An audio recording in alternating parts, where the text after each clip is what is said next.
niimoodi alustame kohe temaga suhtlemist, kaua veel lobiseme. Alustad uut vestlust, pane siia, onju. Küsin lihtsalt ühe küsimuse. Ja miks ma küsimust küsin? Ma tahan näidata sulle midagi. Mis on ChatGPT-s erilist? Miks ta on parem Google otsing või midagi taolist? Sest esiteks tal on see konteksti maht, mis siin ühe vestluse sees on päris võimas. Et põhimõtteliselt, vaata, ma küsisin kassifakti, onju, ta andis mulle, vaata, mis ma nüüd teen. Vaata, ma lihtsalt ütlen, aga koera, ta juba teab, et aastad koerafakti, vaata, ma ei maininud talle uuesti seda. Et temaga saab põhimõtteliselt nagu inimeseks suheleda. Mitte nii, et paned ühe küsimuse nagu Google'isse paned, onju, vaid siin saad jätkata vestlust. Saad talle järelvastusid kohe kanda.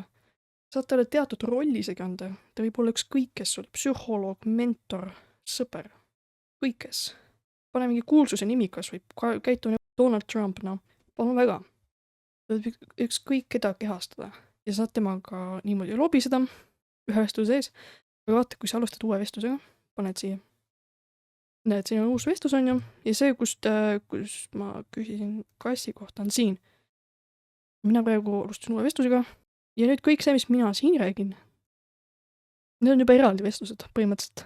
Et tal ei ole siuke mälu, et sa hüppad ühest vestlusest teise ja mäletad, mis sa seal teises vestluses rääkisid. Nii sa ei saa teha. Sa pead jääma ühe vestluse sisse, et iga vestlus on üks teema näiteks. Aga sa saad muidu teemat ka muuta rahulikult siin ühe vestluse sees, aga siis natuke oht, et ta võib hakata nagu segast ajama, et ta jätab meelde sinu eelnevaid vastuseid.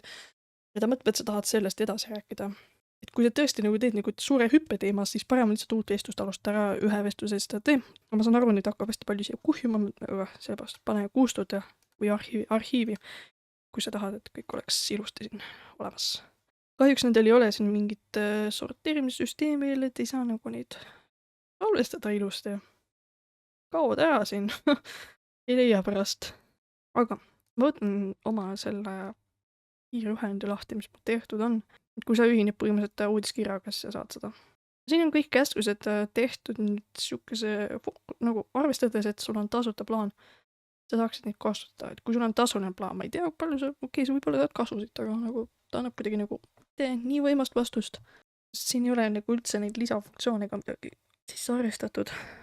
Aga võtan mingi suvalisi praegu, näiteks kingi idee, väga praktiline. Paljud ei tea, mida kinkida, nii et vaata, ta aitab kohe mind. Ütlen teile lihtsalt, et ma vajan abi kingi ideega, mis on minu probleem, annan teada.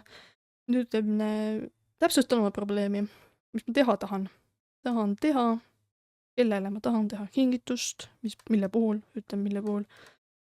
Anna natukene konteksti, ta oskab mulle paremat vastust anda, on ja lihtsalt mingi suvane kingitus, et ikka annan teada, mis selle inimese hobid on näiteks. Siis ma ütlen, et see on näiteks ise tehtud, mingi toode, mingi kogemus hoopis. Ja nüüd ma ütlen, et anna 20 mõtet, et ei ole üks mõte, et no näiteks tahan teha sõbrale kingitust, mille puhul, mis on ta hobid, on vaja lihtsalt ühe hobi jõutrenn. Kingitus võiks olla, nagu ma ei tea ise, siis ma võin lihtsalt panna 3 näidet, ta ise ütleb mulle.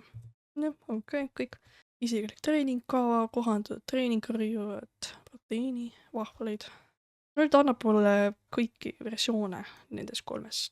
Et selles mõttes on ta ka parem võrreldes Google'ga, et siin saad seda väga-väga isikupäraseks tõmmata.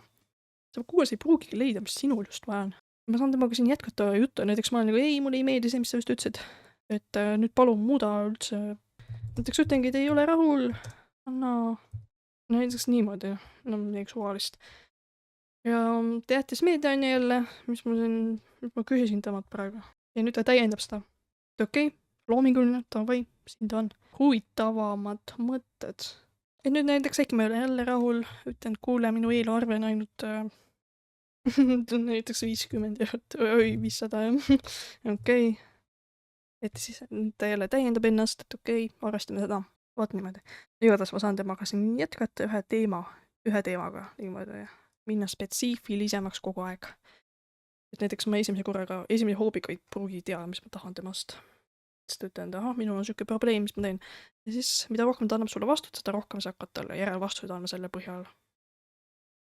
Sest ta aitab sul nagu kaasa mõelda. Probleem lahendatud, alustad uue vestlusega ja tõd järgmise probleemi ette.